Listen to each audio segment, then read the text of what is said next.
அனைவருக்கும் வணக்கம். இன்னைக்கு நான் உங்களுக்கு ஒரு அழகான கதை சொல்ல போறேன்.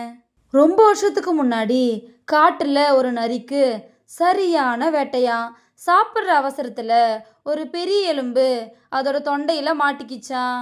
நரி பயத்துல அவ்வளோதான் நம்ம சாக போறோம் அப்படின்னு நினைச்சிட்டு இருக்கும்போது அந்த பக்கமா ஒரு நாரை வந்துச்சாம். அப்போ அந்த நாரையை பார்த்து இந்த நரி, நாரையே எனக்கு ஒரு உதவி செய்யேன், என்னோட வாயில் ஒரு பெரிய எலும்பு துண்டு மாட்டிக்கிச்சு, அதை உன்னோட பெரிய கழுத்தை வச்சு என் வாய்க்குள்ளே விட்டு எடுத்து விடுறியா? நீ எடுத்து விட்டனா நான் உன்னை நிறைய மீன்கள் கிடைக்கிற குளத்துக்கு கூட்டிகிட்டு போகிறேன் அப்படின்னு சொல்லிச்சான். ஆனால் நாரை முதல்ல யோசிச்சுதான் இந்த நரிக்கு நம்ம உதவி பண்ணலாமா அப்படின்னு. அதுக்கப்புறம் சரி, உதவின்னு கேட்குறாங்களே, அது மட்டும் இல்லாமல் நிறைய மீன்கள் இருக்கிற குளத்துக்கு வேற கூட்டிகிட்டு போகிறேன்னு சொல்கிறாங்களே, சரி செய்யலாம் அப்படின்னு ஒத்துக்குச்சான். நரியும் அதோட வாயை திறந்து காட்டுச்சான்.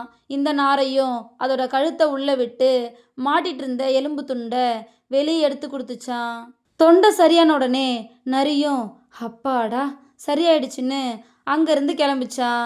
இதை பார்த்த நாரை நரியை பார்த்து, நரியே நமக்குள்ளே ஒரு டீல் இருந்ததில்ல, நீ நிறைய மீன் இருக்கிற குளத்துக்கு கூட்டிகிட்டு போகிறேன்னு சொன்னியே அப்படின்னு கேட்டுச்சான்.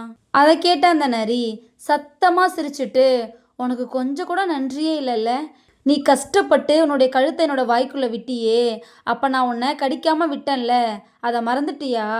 நான் உனக்கு உயிர் பிச்சை போட்டிருக்கேன், ஒழுங்காக தப்பிச்சு ஓடிடு அப்படின்னு சொல்லிச்சான். இதோட இந்த கதை முடிஞ்சிருச்சு.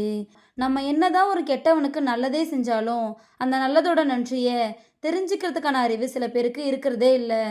அதுக்காக உதவி செய்யவே கூடாதுன்னு நான் சொல்லலை. உதவி செய்கிறது நல்ல விஷயம், அது என்னோட குணம், நான் செஞ்சேன். ஆனால் அதுக்கு நன்றியுணர்வு இல்லாமல் இருக்கிறது உன்னுடைய குணம், அதான் நீ அப்படின்னு நினச்சிக்கிட்டு அதை அப்படியே மறந்துட்டு அங்கேருந்து கடந்து போயிடணும். இந்த கதை உங்கள் யாருக்கும் பிடிச்சிருக்கும் நம்புகிறேன். இன்னொரு அழகான கதையில் நாளைக்கு சந்திப்போம். நன்றி.